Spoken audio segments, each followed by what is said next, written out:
അശാന്തമാണ് പശ്ചിമേഷ്യ. കുറേ നാളുകളായി അമേരിക്കയുടെ വാർഷിപ്പുകൾ, അമേരിക്കയുടെ സൈനിക സജ്ജീകരണങ്ങളൊക്കെ പശ്ചിമേഷ്യൻ കടലിലും ഹോർമൂസ് കടലിടുക്കിലും ഒക്കെ ഇങ്ങനെ സജ്ജമായി കിടന്നിരുന്നു. ഒരു യുദ്ധസമാനമായ സാഹചര്യം അവിടെയുണ്ട്. പക്ഷേ യുദ്ധം ഉണ്ടായില്ല. പലപ്പോഴും ചർച്ചകളിൽ കൂടെ അത് പരിഹാരമാകും എന്ന് പ്രതീക്ഷിച്ചെങ്കിലും ഒടുവിൽ ആ യുദ്ധം ഇപ്പോൾ സംഭവിച്ചിരിക്കുകയാണ്. അശാന്തമാണ് പശ്ചിമേഷ്യൻ മേഖല, അശാന്തമാണ് ഗൾഫ് രാജ്യങ്ങൾ. നിരവധി രാജ്യങ്ങളിൽ നിന്നുള്ളവർ അവരുടെ ജീവനോപാധിയായി കാണുന്ന ഗൾഫ് രാജ്യങ്ങളിൽ പലയിടങ്ങളിലും ഇപ്പോൾ ഈ യുദ്ധത്തിന്റെ പ്രതിഫലനങ്ങൾ, അനുരണനങ്ങൾ ഉണ്ടായിക്കൊണ്ടിരിക്കുകയാണ്. നമുക്ക് ഇപ്പോൾ ലഭിക്കുന്ന ചില പുതിയ വിവരങ്ങളുണ്ട്. അതിലൊന്ന് UN-ന്റെ ന്യൂക്ലിയർ ഏജൻസിയായ IAEA, international atomic energy agency, ഈ തിങ്കളാഴ്ച രാവിലെ 8 മണി IST 8 മണിയിൽ ഒരു യോഗം ചേരും എന്നാണ്. ഈ യോഗത്തിൽ ഈ കാര്യങ്ങൾ ചർച്ചയാകും. ഈ യോഗം ആവശ്യപ്പെട്ടത് റഷ്യയാണെന്നതും ശ്രദ്ധേയമാണ്. അതുകൊണ്ട് തന്നെ എല്ലാ ബോർഡ് മെമ്പേഴ്സും ഈ തിങ്കളാഴ്ചത്തെ അടിയന്തര യോഗത്തിനായി ചേരണം എന്ന ഒരു വിവരം ഇപ്പോൾ ലഭിക്കുന്നുണ്ട്. ഒപ്പം തന്നെ ദുബായ് മിഡിൽ ഓഫീസിന്റെ ഒരു ഔദ്യോഗികമായ ഒരു വാർത്താക്കുറിപ്പ് വന്നിരിക്കുന്നത് ജബൽ അലി പോർട്ട്, ദുബൈയിലെ ജബൽ അലി പോർട്ടിൽ തീപിടുത്തമുണ്ടായിരിക്കുന്നു. ഈ യുദ്ധത്തിൻ്റെതായിട്ടുള്ള മിസൈലുകളുടേതായിട്ടുള്ള ചില അവശിഷ്ടങ്ങൾ പതിച്ചിട്ടുള്ള ഒരു ഭാഗത്താണ് ഈ പറയുന്ന തീപിടുത്തമുണ്ടായത് എന്ന് പറയുന്നു. പക്ഷേ തീ നിയന്ത്രണ വിധേയമാക്കാനുള്ള ശ്രമങ്ങൾ നടത്തിക്കൊണ്ടിരിക്കുകയാണ്. ഭയപ്പെടാനുള്ള കാര്യങ്ങളില്ല എന്നാണ് അതിൽ പറയുന്നത്. മെറിൻ മേരി ചാക്കോ ചേരുകയാണ് ഇന്റർനാഷണൽ ഡെസ്കിൽ നിന്ന്. മെറിൻ, ഇങ്ങനെ നിരവധി വിവരങ്ങൾ പലയിടങ്ങളിൽ നിന്ന് വരുന്നുണ്ട്. അതുപോലെ തന്നെ ഇറാഖിലെ ബസ്രയിൽ ആക്രമണം നടന്നു എന്ന വിവരം വരുന്നുണ്ട്. ബഹ്റൈനിൽ ആക്രമണം നടക്കുന്നുണ്ട്. ഗൾഫ് മേഖലയിലെ പല രാജ്യങ്ങളിലും ആക്രമണം നടത്തുന്നുണ്ട്. അതിപ്പോൾ വിമാനത്താവളങ്ങൾക്ക് നേരെയും പോർട്ടുകൾക്ക് നേരെയും ഒക്കെ ആക്രമണങ്ങൾ നടക്കുന്നുണ്ട്. നമുക്ക് ലഭിക്കുന്ന ഏറ്റവും പുതിയ വിവരം എന്താണ് ആ മേഖലയിൽ നിന്ന്?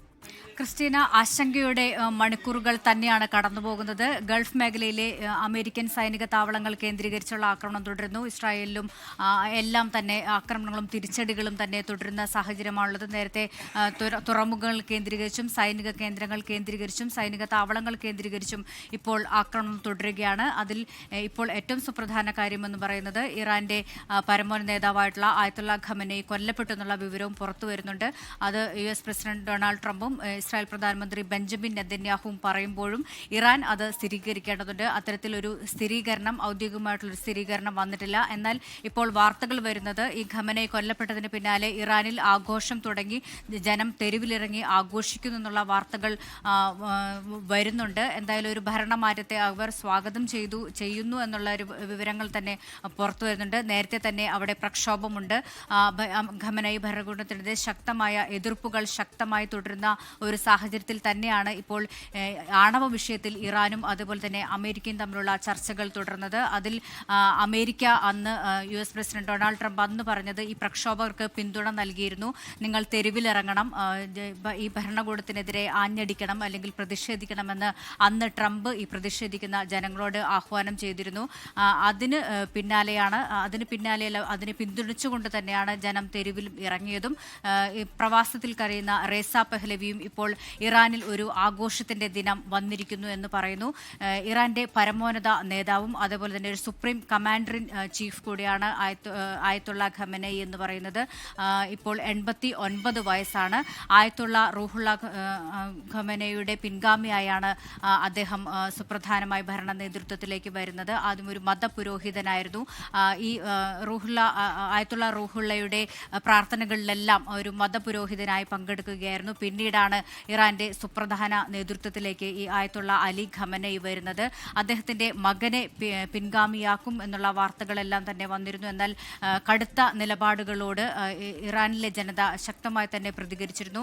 ഖമനേയി ഭരണകൂടത്തോടും സ്വന്തം മകനോടും തന്നെ കടുത്ത പ്രതിഷേധങ്ങളാണ് അവിടെയുള്ളത്. ഈ ഒരു സാഹചര്യത്തിൽ ഇറാനിൽ ഒരു റെജിം ചേഞ്ച് തന്നെ ഉണ്ടാകും എന്നുള്ള വാർത്തകൾ, അതിനെ സാധൂകരിക്കുന്ന വാർത്തകൾ തന്നെയാണ് വരുന്നത്. എന്തായാലും ഇറാൻ ഇത്തരത്തിൽ ഒരു ഔദ്യോഗികമായിട്ടുള്ള ഒരു പ്രതികരണം അല്ലെങ്കിൽ ഈ ഒരു കാര്യത്തിൽ ഖമനേയിയുടെ കാര്യത്തിൽ പരമോന്നത നേതാവ് സുരക്ഷിതനാണോ അല്ലെങ്കിൽ സുരക്ഷിതനായി ഇരിക്കുന്നുണ്ടോ എന്നുള്ളൊരു കാര്യത്തിൽ അവർ തന്നെയാണ് ഇതിനൊരു സ്ഥിരീകരണം നൽകേണ്ടത്. ഇപ്പോൾ UN തന്നെ പറഞ്ഞിരിക്കുന്നു ഈ ഒരു കാര്യത്തിൽ അവർക്ക് സ്ഥിരീകരിക്കാനാകില്ല എന്ന് തന്നെയാണ്. അടിയന്തര യോഗം ചെയ്തിരുന്നു, UN രക്ഷാസമിതി അടിയന്തര യോഗം ചെയ്തിരുന്നു.